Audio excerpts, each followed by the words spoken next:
By the time the cameras found her, Serena Vance knew exactly where to look so she would not see herself. Houston Federal Courthouse rose in front of her, glass and concrete catching the morning sun. Protesters pressed against the barricades across the street, holding signs that read, Badge 707, Border Tyranny, Hands Off Our Faith. Somewhere in the sea of cardboard and anger was a frozen image pulled from a video millions had watched. A black woman in handcuffs, hair disheveled, shoulders bare where a jacket had been. That woman was walking toward the metal detector now. Serena adjusted the emerald jacket on her shoulders. It was new, the tailoring sharp, the color the same deep green as the one that had been torn away. This one fit just as well, but it did not yet feel like armor. It felt like a reminder. She stepped through the detector and just for a heartbeat, her chest tightened.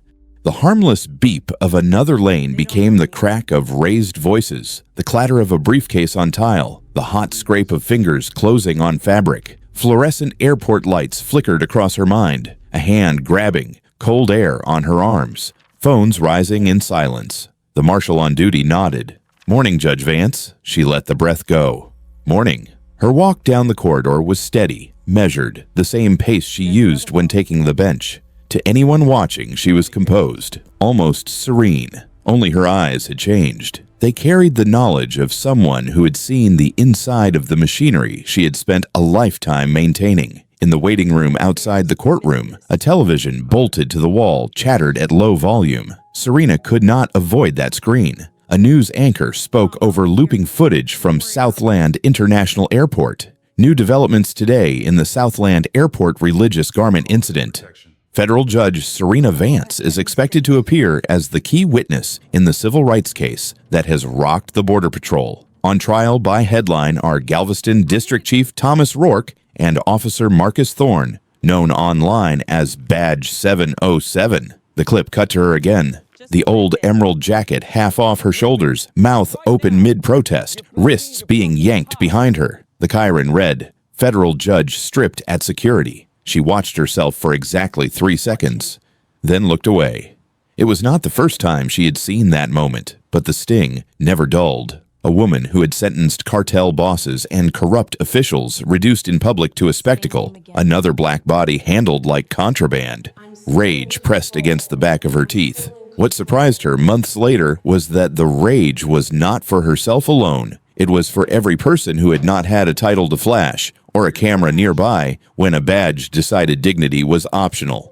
The door opened and Michael Harrison, the United States Attorney, slipped inside. He was carrying a worn leather folder and the tired focus of a man who had not slept much. "You ready, Judge?" he asked.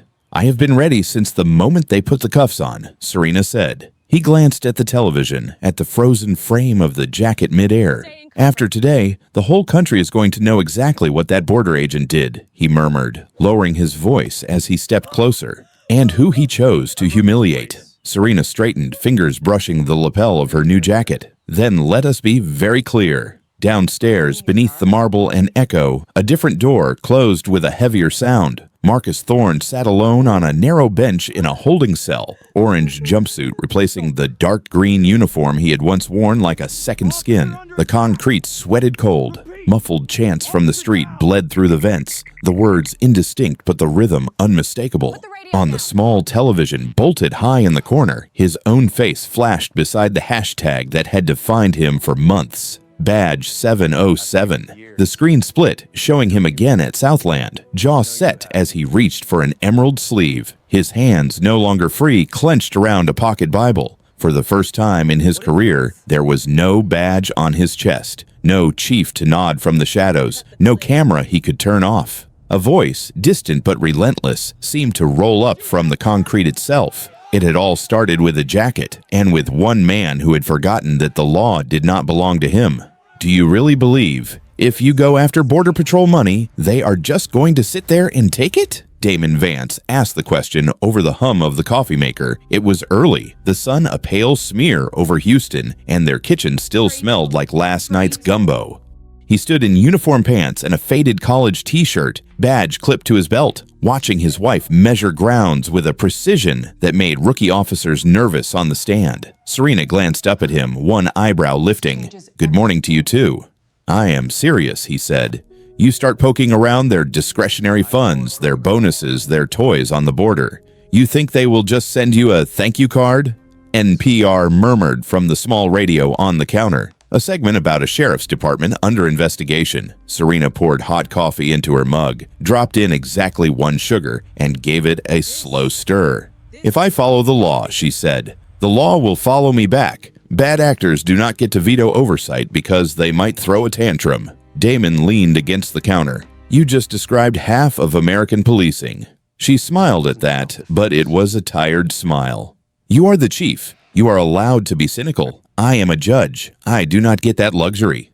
Somebody has to believe the machine can be fixed." He watched her for a moment, the lines at the corners of her eyes, the gray threaded neatly through her hair. "I am not worried about the machine," he said quietly. "I am worried about how hard it hits back." By 9 o'clock, Judge Serena Vance was in her chambers on the 12th floor, NPR replaced by the soft buzz of fluorescent lights and the occasional ring of a phone. Her desk was a battlefield of manila folders and color-coded sticky notes. One wall was covered in printouts of spreadsheets, arrows drawn between numbers that did not add up, Galveston District equipment purchases, interdiction bonuses, overtime.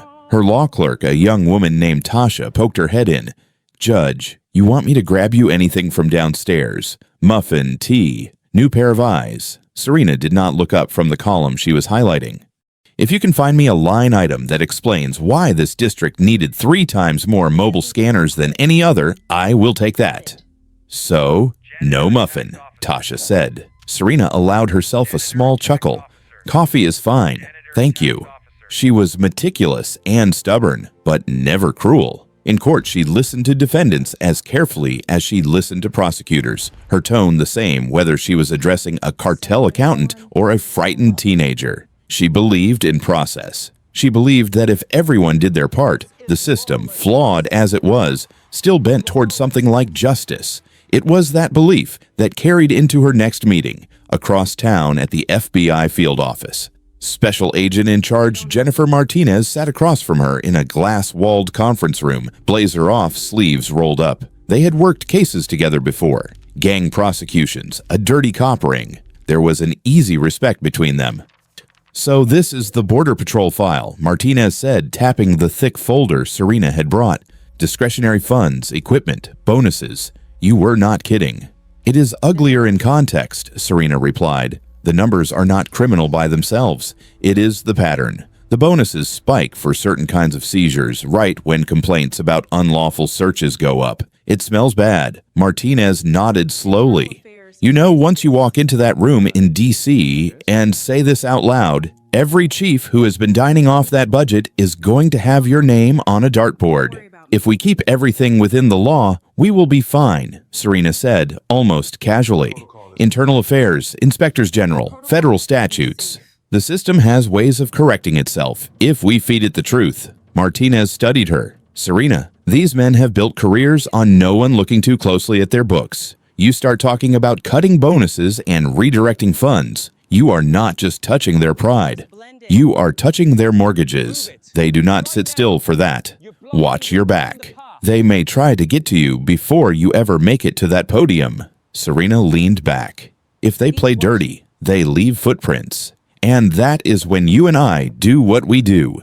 Martinez gave a short laugh, but there was no humor in it. "I am just saying, do not mistake being right for being safe." While they spoke, in a very different conference room 50 miles away, Chief Thomas Rourke clicked a remote and advanced a slide. "Interdiction Bonus Program," the title read in bold letters. Beneath it, a bar graph climbed satisfyingly upward. Galveston Border Patrol supervisors filled the seats. On the wall, the American flag and the department seal watched over them like indifferent gods. "This," Rourke said, pointing with the laser, "is what performance looks like. Seizures up, arrests up. Our district is leading the state. Headquarters loves this chart." In the back row, Marcus Thorne sat with 1 foot bouncing, twirling a pen between his fingers. At 30, he had the build of a man who spent equal time in the gym and at the bar. Jaw square, hair cropped close, eyes constantly scanning. Rourke clicked again. A new slide popped up listing payout amounts. Interdiction bonuses are not some participation trophy. You earn them by being willing to do what softer officers will not. You see a bag that does not look right, you pull it. Passenger gets loud, you do not fold. You have authority at that checkpoint, use it.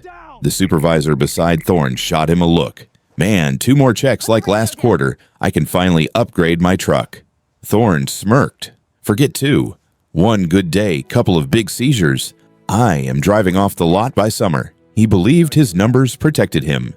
As long as his arrest stat stayed high, as long as he could point to bags of cash and drugs pulled from the line, the system would look the other way when someone complained. He had seen it happen. Complaints came in, Chief Rourke smiled and signed them away. Nothing stuck. He had his own illusion of control, the belief that a badge and good performance metrics made him untouchable. That night, back in the Vance kitchen, the dishes were done and the house was quiet except for the TV in the living room, mumbling about another scandal in another city. Serena sat at the table with her laptop open, the glow painting tired shadows on her face. Damon came in, loosened his tie, and dropped into the chair across from her. "You're still at it?" "I'm almost done," she said, just polishing the executive summary. He watched her fingers pause over the keyboard. "What is really worrying you?" She hesitated, then closed the laptop. "It is not the data," she said. "It is the story people tell about it." He frowned. "What do you mean?" She picked at a non-existent thread on the tablecloth. "I have seen it happen. 30 years of work, thousands of decisions, and then one 10-second video hits the internet. No context, no backstory. Just a clip of a black judge at an airport arguing with an officer, and suddenly, I am not a woman who spent her life inside the law. I am a meme, a trope, the angry lady who would not take off her jacket." Damon was quiet. "That is what scares me," Serena admitted. "Not dying, not losing a case, being reduced to a caricature that people project their fear and anger onto.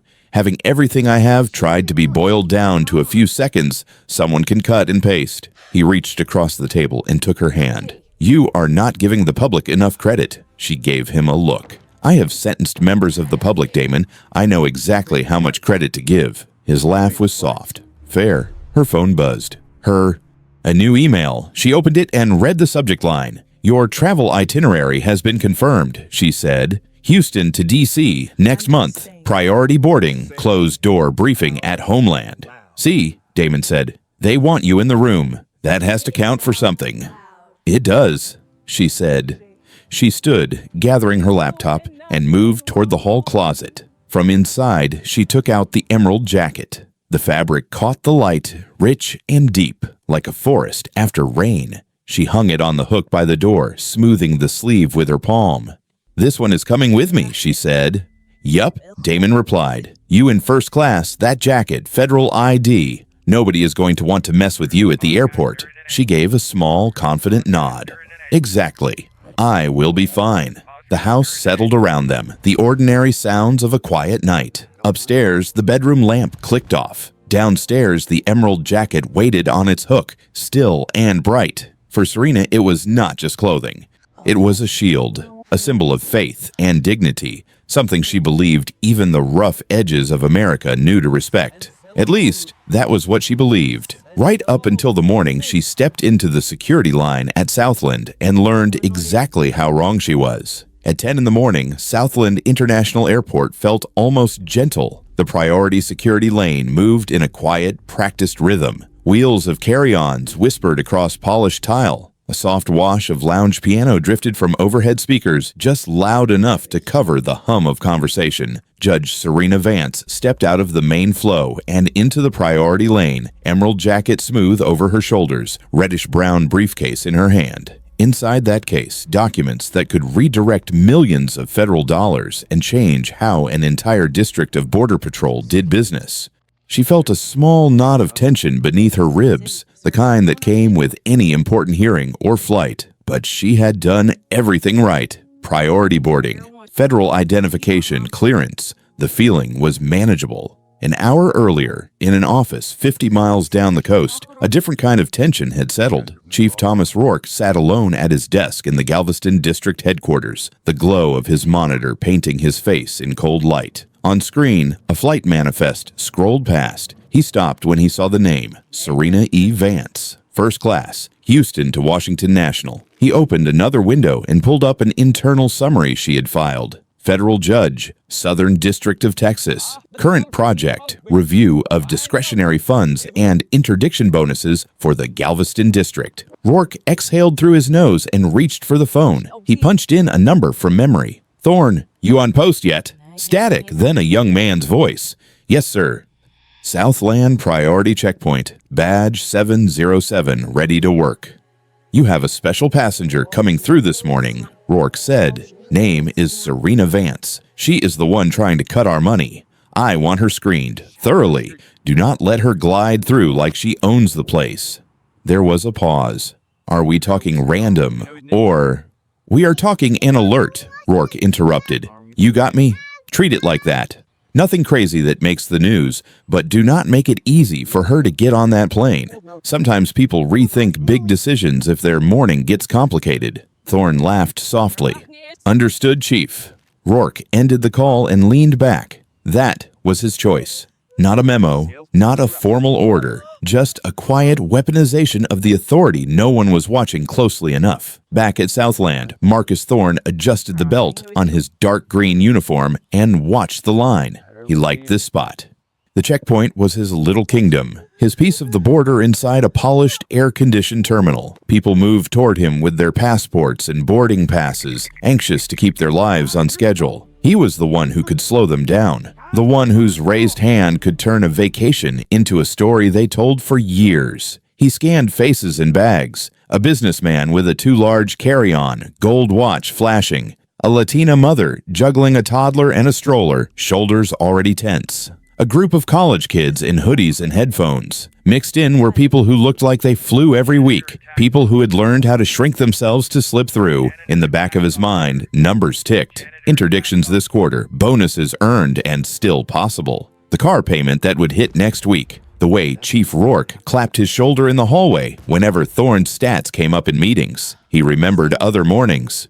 People who had pushed back and then folded when he leaned in. Complaints filed and quietly dismissed, Rourke calling them noise. Every time a grievance vanished, it taught Thorne another lesson. Bold behavior was not punished. Bold behavior was rewarded. He did not see citizens moving toward him. He saw potential cases. Then he saw Serena. She was not flashy, no designer logo screaming from her briefcase or shoes. Just a woman in a charcoal suit and a green jacket that stood out against the sea of navy and black. Her walk was unhurried, her expression calm. She carried herself like someone who expected to be listened to. Thorne felt something in him bristle. She stepped up to the front of the line and held out her federal judicial ID and first-class boarding pass. Good morning, she said. Judge Serena Vance, flight to Washington National. He did not extend his hand. His eyes stayed on the jacket, then flicked to her face. Up close, he saw the age lines, the professionalism, the quiet authority. It rubbed him the wrong way. You can stop right there, ma'am, he said. She kept her arm out for a beat longer, then drew it back, still holding the cards. Is there a problem, officer? I'm about to cut it close on my boarding time. Thorne jerked his chin at the jacket and the briefcase. Your profile hit our system, he replied. Border security alert. We need to search that jacket right now. An alert. The word landed heavy. Serena raised an eyebrow. I have no alerts on my profile, she said. In 55 years of living and decades of flying, I have never been told that. I'm a federal judge on official travel. If you are claiming there is an alert, I need you to show me the legal basis. He gave a short, humorless laugh. We do not have to justify border security operations to you, lady. That is the difference between this zone and whatever courtroom you are used to. Take off the jacket. His gaze slid briefly over her ID without really seeing it. Now.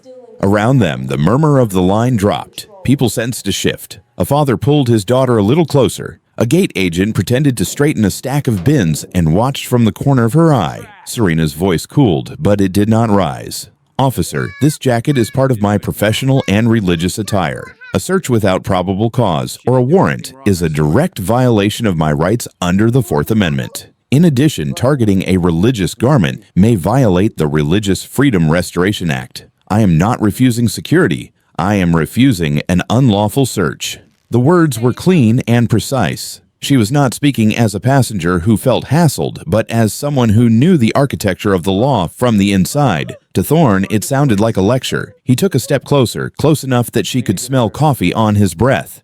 "Oh, we got ourselves a sidewalk lawyer," he said loudly so the people in line could hear it too. "You gonna stand here and teach me about the Constitution, Judge?" He spat the title out like it offended him. "This is a Homeland Security Zone," he went on. "Your Constitution stops at that door. Here, you comply." The sentence hung in the air. Somewhere, a child's tablet chimed. The piano music kept playing, oblivious. For a heartbeat, there was an opening.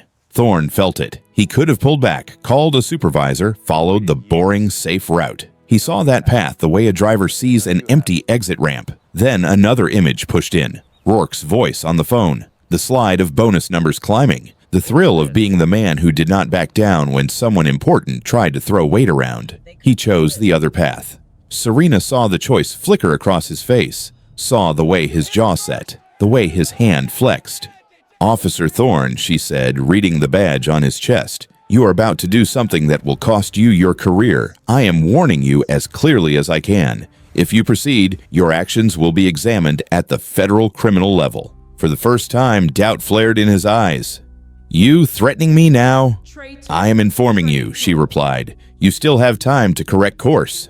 The line behind her stretched. Phones appeared in hands, some openly, some at waist height. A young woman near the rope lifted hers, already recording, her face tight. Thorne felt the heat of all those eyes. If he backed down now, he told himself, it would be in front of his own men, his supervisors, everyone who might hear about it. His identity was built on being the one who did not fold.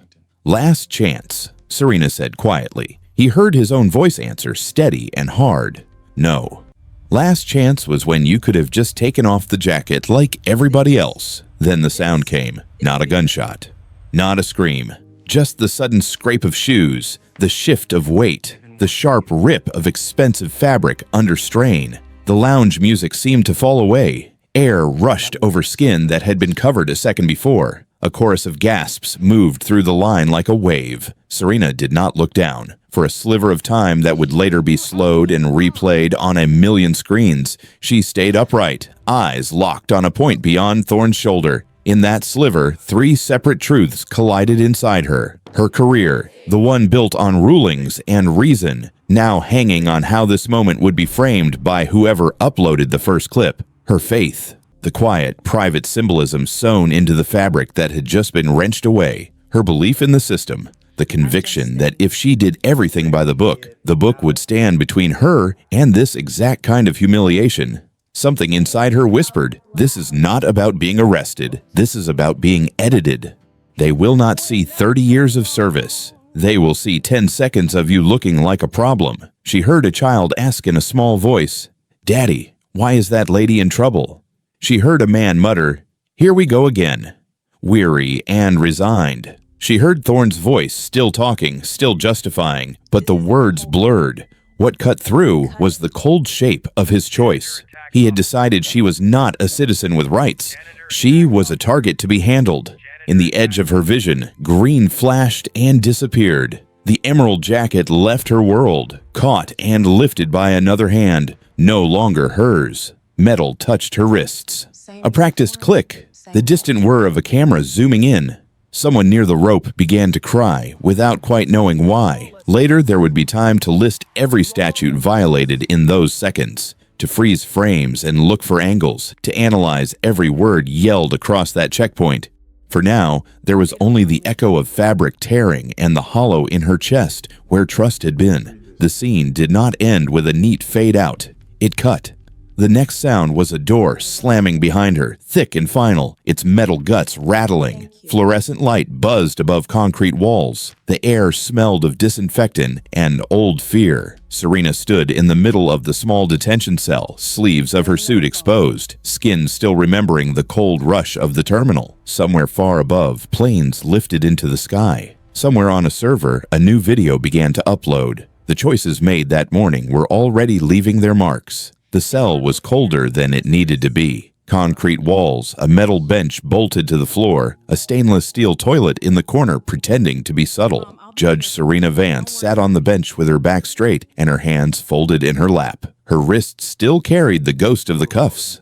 Her shoulders still felt the absence of weight where the emerald jacket had been. She was not crying. Anger sat behind her ribs like a live coal, but her face remained composed. She did what she always did when chaos tried to swallow her. She organized it. Fourth Amendment, she thought. Unreasonable search. No probable cause. No warrant. Religious Freedom Restoration Act. Targeting a garment with religious significance. Title 18, Section 242. Deprivation of rights under color of law. Her mind walked through the statutes with clinical precision. Her heart kept replaying the sound of fabric tearing, the burn of cold air on exposed skin, the way the line had gone silent, as if everyone had watched something sacred get mishandled. Outside that concrete box, the airport did what airports do. It moved on. At the far end of the terminal, a teenager leaned against a charging station, phone in hand. Her video of the checkpoint incident was already on its third replay as she trimmed the clip.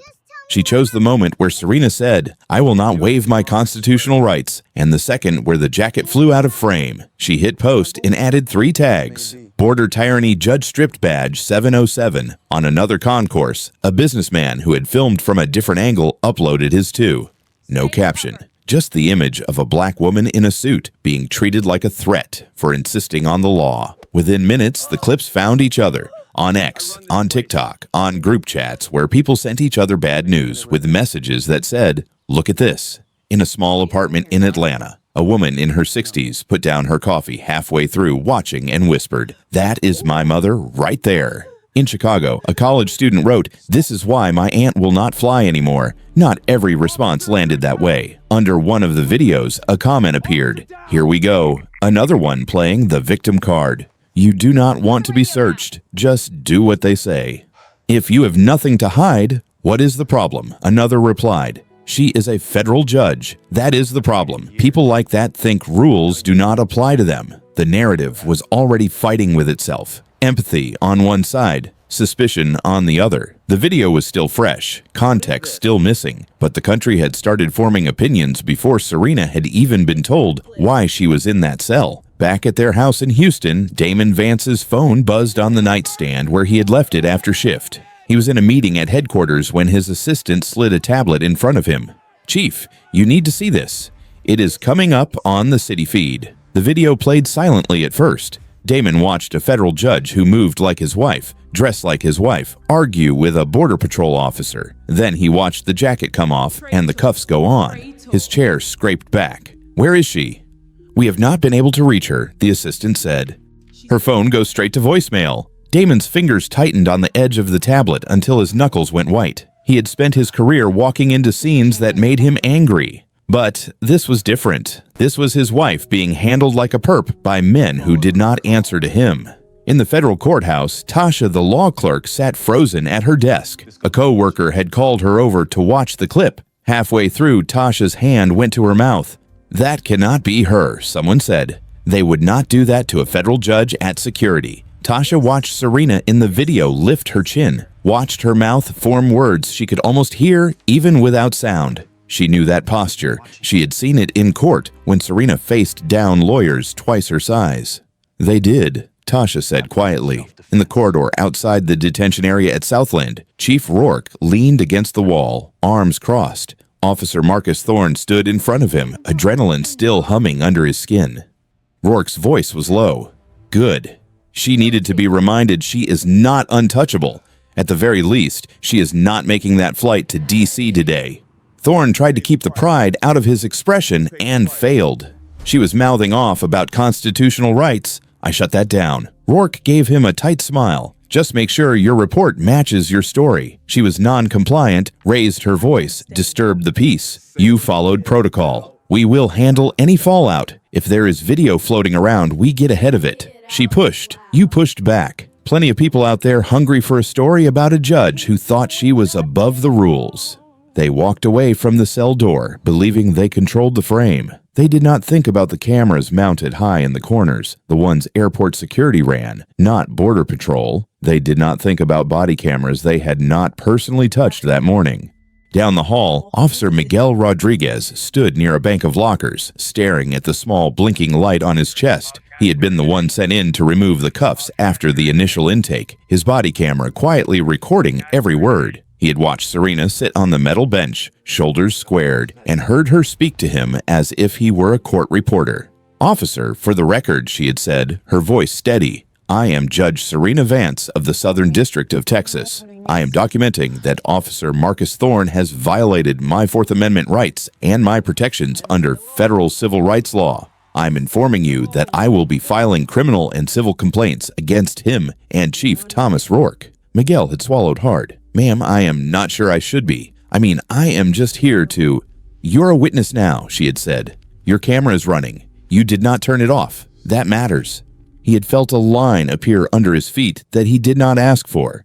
On one side, loyalty to the people who signed his evaluations. On the other, the law his badge was supposed to represent. In the detention unit's small office, a supervisor handed him a clipboard. "Rodriguez, upload your footage same as always. And keep your mouth shut about what you heard. The chief is handling this one." Miguel hesitated for a beat too long. "Yes, sir." Back in the cell, time stretched. Serena watched the seconds march across the digital clock above the door. She counted quietly, every minute without charges, every minute without a lawyer, every minute her plane sat at its gate, getting closer to departure. When the door finally opened, the man who entered was young, his uniform slightly too big in the shoulders. His nameplate read Rodriguez. "Judge Vance," he said, voice careful. "You are being released. No charges filed at this time." Serena stood. "On what grounds am I being released, Officer Rodriguez?" "I do not have that information, ma'am," he admitted. "I was just told to let you go." "Where is Officer Thorne?" "In the office, writing up his report." "And Chief Rourke?" "In a meeting." She studied him for a moment. His body camera was still running. She could see the tiny red light blinking like a heartbeat. "Officer Rodriguez," she said, "is your camera recording right now?" He glanced down. "Yes, ma'am." "Good," she said. "I want it on the record that I am formally accusing Officer Marcus Thorne of assault, unlawful search and seizure, religious discrimination, and deprivation of rights under color of law. I am also accusing Chief Thomas Rourke of conspiring to interfere with a federal judge on official duty. I expect this footage to be preserved, not erased. Can you do that?" He looked like a man being handed something heavy. I will make sure it is uploaded to the central server, ma'am." "Thank you," she said. They gave her back her briefcase and her boarding pass, her watch, her phone. The jacket did not appear. "My jacket," she said. "The green one. I want it returned." Rodriguez shifted his weight. "They told me it is being held as evidence." "Evidence of what?" she asked. "You just told me there are no charges." "I do not know, ma'am," he said, visibly uncomfortable. "And they did not send a receipt for property seizure," she said. He shook his head. "Then please inform whoever is in charge that I will need documentation of who authorized that and on what basis," she said. "In writing." He nodded and escaped into the hall, leaving her for a few last moments alone in the empty cell. Walking out of the detention area felt like pushing into a wave. The terminal was louder now. People moved in clumps, eyes flicking toward her and away again. Some looked at her face, then down at their phones, then back as recognition clicked. On a screen above one of the gates, a news alert banner crawled under footage that looked uncomfortably familiar. The volume was low, but Serena could see her own figure in the frame, paused mid-gesture. Someone had sent the clip to a local station faster than she could make it to the gate for her flight. She walked past a family huddled around a tablet. On the screen, there she was again, jacket half off, mouth forming words. The father looked up at her, eyes wide. The mother whispered, "Oh my God, that is her." The teenage daughter flicked her gaze between Serena in person and Serena on the screen, cheeks flushing with secondhand embarrassment. Serena kept moving. The absence of the jacket felt louder than any whisper. At the security lane entrance, one of the airline staff members took a small step back as Serena approached, as if a force field had just grown around her. "Ma'am, can I help you with rebooking your flight?" the woman asked, professional voice trembling. "No," Serena said. "Not yet." Outside, the air hit her with a different kind of cold. She walked past the pickup lanes until she found a quiet stretch of sidewalk away from the taxi honks and shuttle engines. Only then did she take out her phone. There were missed calls stacked on the screen. Damon, her assistant. A DC number she recognized from the Homeland Security Office. Her thumb hovered for a second, then she hit her husband's contact. He answered on the first ring. "Serena, where are you? Are you hurt?" "I'm at Southland," she said. "They detained me. They assaulted me, and they stole my jacket. They cost me the flight." She heard his breath hiss in. "I saw the video. I am coming to get you." "Do not," she said quickly. "Not yet. I need you to do something else first." "Tell me," he said. She stared back at the terminal, at the glass that hid the checkpoint from view. "Call the FBI," she said. "Tell them a Border Patrol officer just committed a civil rights violation against a sitting federal judge. Tell them his chief helped him. Tell them I am invoking federal jurisdiction. They just made the biggest mistake of their careers." There was a beat of silence on the line. When Damon spoke again, his voice had dropped into the cold register she had heard on crime scenes. "Consider it done," he said. "You sure you're okay?" She exhaled slowly. "No, but I am standing." They said goodbye. She lowered the phone and let her hand hang at her side. For a long moment, Serena just stood there on the curb, the roar of the airport at her back, the smell of exhaust in the air, the skin on her arm still prickling with the memory of being exposed. She believed in law, in process, in the idea that if she walked the straightest line she could, the system would not let her fall too far. Now, as the echo of the morning played on loop inside her head and on screens all over the country, a thin strand of doubt wound itself through that belief. She told herself the system would have to work this time. It had no choice.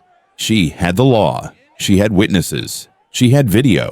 Still, in the reflection on the glass doors, she could see something she had never seen on her own face before, the beginnings of a question. The Houston FBI field office did not feel like a place for victims. Fluorescent light, gray walls, laminated posters about procedure. But Serena did not come to Jennifer Martinez as a victim. She came with a briefcase. Martinez clicked on the recorder. "Judge Vance, I am opening a civil rights inquiry into the Southland incident. Start from the beginning."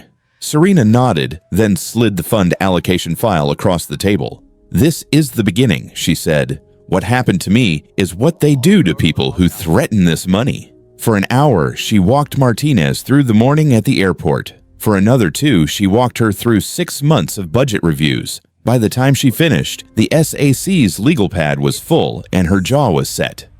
"This is not just one bad officer," Martinez said quietly. "This is a business model."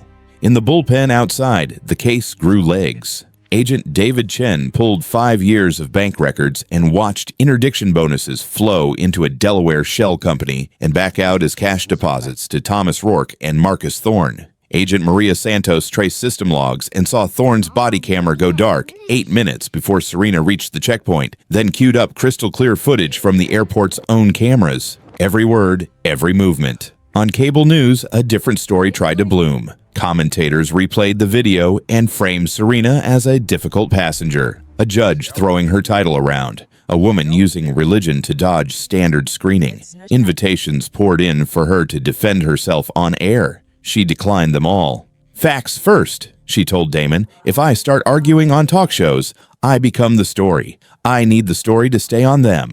At Martinez's request, other faces began appearing in the interview rooms. An immigration attorney who could not say the words about where Thorne's hands had gone without stopping to breathe. A black city councilman who described being pulled from line, questioned about his car, and then warned that a complaint would be bad for his career. Listening to them, Serena felt something twist in her chest. She was not the exception. She was just the first one the system had to listen to.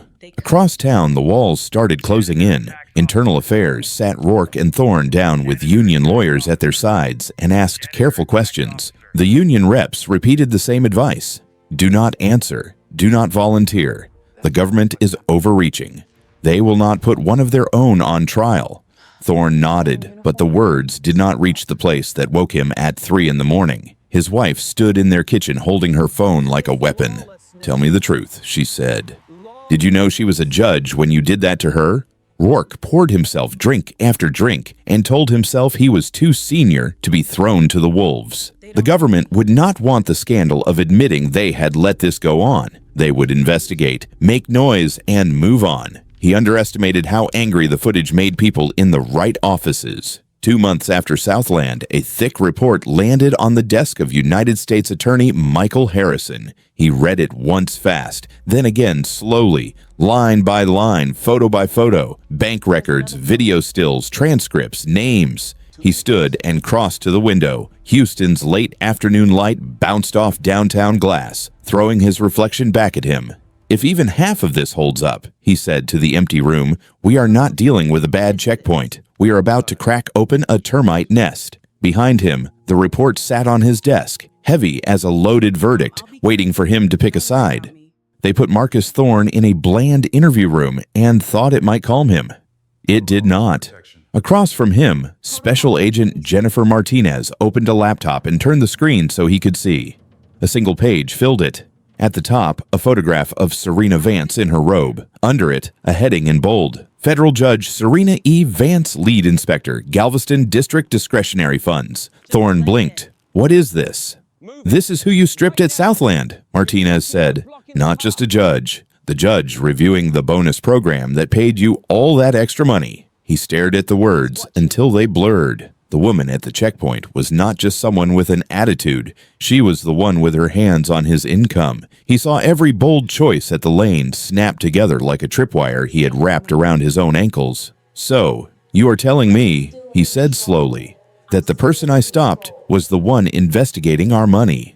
"I am telling you," Martinez replied. "You made it very easy to show the jury why you did it." Across the building, in another conference room, Serena studied a different screen. Maria Santos had overlaid financial charts with complaint timelines. Every spike in bonuses was mirrored by a rise in civil rights reports. Serena had once called it mismanagement in her notes. That word looked small now. "Judge," Martinez said, tapping the graph, "this is not a few bad apples. This is a reward system for people who behave like Thorne. You were never just dealing with two men. You were dealing with an incentive structure." Serena thought of every defendant who had tried to blame the system instead of their choices. For years, she had told them both mattered. Looking at the charts, at the footage, at the faces of the victims in interview rooms, she felt it land differently. The door opened, and Miguel Rodriguez stepped in with a nervous kind of resolve, a man who had picked a side. "You are sure?" Martinez asked him. "You want to go on the record against your own chief?" Miguel nodded and placed a drive on the table. "My camera was rolling the whole time," he said. "Judge Vance told me in that cell, you can stand with the law, or you can stand with the man who thinks he is the law. I signed up for the first one." That night, at home, the house was dark, except for the kitchen light. Serena sat at the table, hands around a mug that had gone cold. Damon leaned in the doorway, jacket over his shoulder. "I used to believe," she said, "that if I stayed inside the lines, the system would fix itself. Write the right opinion, follow the procedure, wait. It feels childish now." "It is not childish," he said. "It is how it is supposed to work." "But it does not," she answered. "Not without someone willing to bleed for it a little, not without people in the system choosing to drag the rot into the light. I thought process was enough. It is not. You have to be willing to swing the sword, too." He crossed the room and rested his hands on her shoulders. "Tomorrow, you get to do both." Later, alone, she stood in front of the bedroom mirror. The new emerald jacket lay across the bed.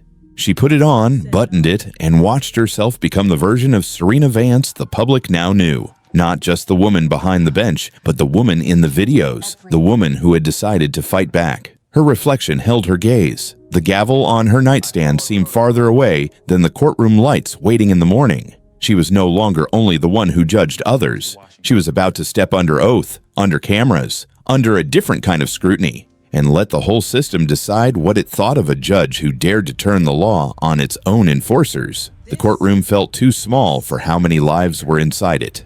Cameras were banned, but the weight of attention pressed in from every row of benches, from every reporter crowded into the overflow room, from every set of eyes on the 12 jurors. Serena sat in the witness box, right hand raised, emerald jacket catching the light.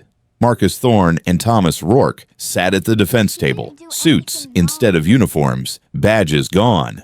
Thorne stared at a spot on the table. Rourke watched her with the flat look of a man still betting on a late miracle. Judge Vance, Michael Harrison said, standing between her and the jury, "Do you swear the testimony you are about to give is the truth?" "I do," she answered. Then she told them about the checkpoint, the demand to remove her jacket, the law she cited, the hand on her sleeve.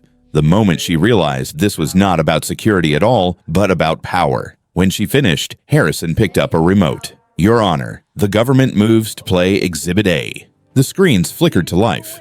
For the first time, the jurors watched the full Southland footage, not an edited clip on a phone. The angle from the ceiling camera showed Serena step into frame, calm, professional. Microphones caught every word. "I will not waive my constitutional rights. Your constitution stops at that door. That is assault, officer." The room was so quiet that the hum of the air conditioning became a roar. A juror flinched when the jacket came off, even though they had all known it was coming. One of them wiped at a tear and pretended it was a cough. By the time the video ended, no one was wondering if the headlines had exaggerated. The trial ground on for days. Financial charts, former victims, agents explaining server logs and shell companies. Thorne took the stand and tried to recast himself as a man overwhelmed by a difficult passenger. Rourke claimed ignorance of the details, of the bonuses, of anything that might tie him directly to the abuse. The jury was not there for performance. They were there for patterns. Finally, they were sent out. And finally, they came back. In the case of the United States versus Marcus Thorne, the foreperson read, voice steady but tight, "On all counts, we find the defendant guilty." Thorne's face drained of color. From the second row, his mother let out a low sound and covered her mouth. In the case of the United States versus Thomas Rourke, on all counts, we find the defendant guilty. Rourke closed his eyes for a long moment. When he opened them again, there was nothing left of the confident chief who had called Southland his territory. Sentencing came weeks later. The courthouse was just as full. Judge Patterson looked from one man to the other. "Officer Thorne," he said, "you took an oath to uphold the Constitution. You used your badge to strip it away from someone under your authority. For your crimes, this court sentences you to 10 years in federal prison." Thorne seemed to shrink. The place on his chest where his badge used to sit might as well have been carved out. "Chief Rourke," Patterson went on, "you orchestrated a system that rewarded abuse and concealed the harm it did. You embezzled public funds and corrupted the trust placed in you. This court sentences you to 15 years in federal prison, forfeiture of the assets you obtained through that corruption, and loss of your pension." In the gallery, Rourke's wife stood up without a word and slipped out, her wedding band still on her hand, but already gone in her mind. Serena watched all of it and felt no urge to smile. Prison was not abstract to her. She had spent years sending people into it. Every sentence was a story of wrong turns and bad choices, and the lives that would now bend around a number. But as she sat there, she knew that letting these men walk would say something even worse about the value of the people they had harmed. Someone had to pay. This time, it could not be the people in line. She paid too in ways the docket did not list. Her quiet life was gone. Talk radio hosts dissected her rulings. Anonymous messages filled her inbox with threats and slurs. Strangers dug up old photos and argued about her smile like it was evidence. The bench that had once felt like a shield now felt like a target she sat behind every day. The simple faith she had once had in process alone was gone as well. It had been replaced with something harder, something more demanding. A knowledge that justice did not just happen because the forms were filled out correctly. Someone had to push. When the last gavel that day came down and the courtroom emptied out, Serena stepped into the bright light on the courthouse steps. There were microphones waiting, but Harrison took the front and spoke for the record. She slipped her hand into Damon's and let the noise fade a little. They had almost made it to the sidewalk when an older black woman stepped out from the crowd. Her hair was silver, her church dress pressed. She approached slowly, as if she did not quite believe she was allowed this close. "Judge Vance," she said, voice low, "I will not keep you. I just wanted to say thank you." Serena stopped. "You do not owe me that, ma'am." The woman shook her head. "You do not understand. Years ago, my daughter was flying home. They made her take off her blouse at security because of some metal on it. She stood there in her bra while men watched. We filed a complaint. No one answered. No cameras, no headlines. Just shame. Her eyes shone, but she did not cry. When I saw what they did to you, she went on, I saw my baby on that floor again. The difference is, when they did it to you, they finally had to listen. For a moment, the courthouse, the cameras, all of it fell away. It was just two women on the steps of a building that had failed them both in different ways. Serena felt her throat tighten. I am so sorry that happened to her, she said. To you.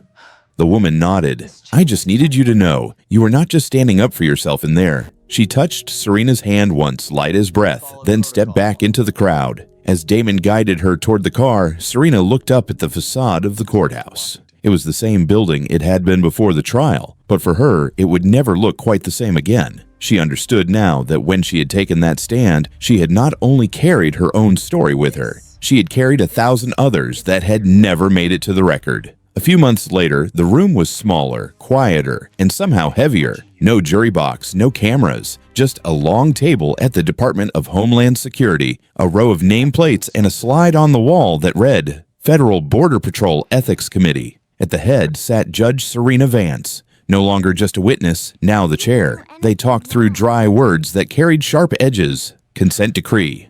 Mandatory body cameras with automatic uploads. An end to interdiction bonuses tied to numbers alone. A new statute, the Federal Passenger RFRA, spelling out in black and white that religious garments at checkpoints were not hunting grounds. It did not look dramatic, just people and paper. But this was the real work, the kind that did not trend, yet changed the air other people breathed. On another day, she stood in front of a room of recruits at a federal law enforcement academy. The students were young and not so young. White, black, Latino, Asian, uniforms still stiff. She told them the story of Southland, simply, of the jacket, of the words, of what it felt like to be on the other side of a badge she had once trusted. Then she asked, when you put this uniform on, when you clip that badge to your chest, are you going to use it to shield people who are smaller than you, or to strip them down because you can? The room went quiet. A white kid in the second row stared at his boots. A young black woman looked straight back at Serena, eyes shining, and nodded almost imperceptibly. Somewhere near the middle, Miguel Rodriguez, now promoted and assigned to teach civil rights blocks, watched them all and understood why he had stayed. In Galveston, the district operated under the watch of a federal judge who was not interested in excuses. Complaints were logged and answered. Training on the Fourth Amendment and RFRA was not a sleepy afterthought, but an exam. You could fail. Some officers turned in their badges, muttering that the Constitution had tied their hands. The ones who remained learned that those words were not shackles, but guardrails. On a warm evening in Houston, Serena and Damon sat on their front porch, listening to crickets and a distant siren. The news on the radio mentioned another investigation in another town.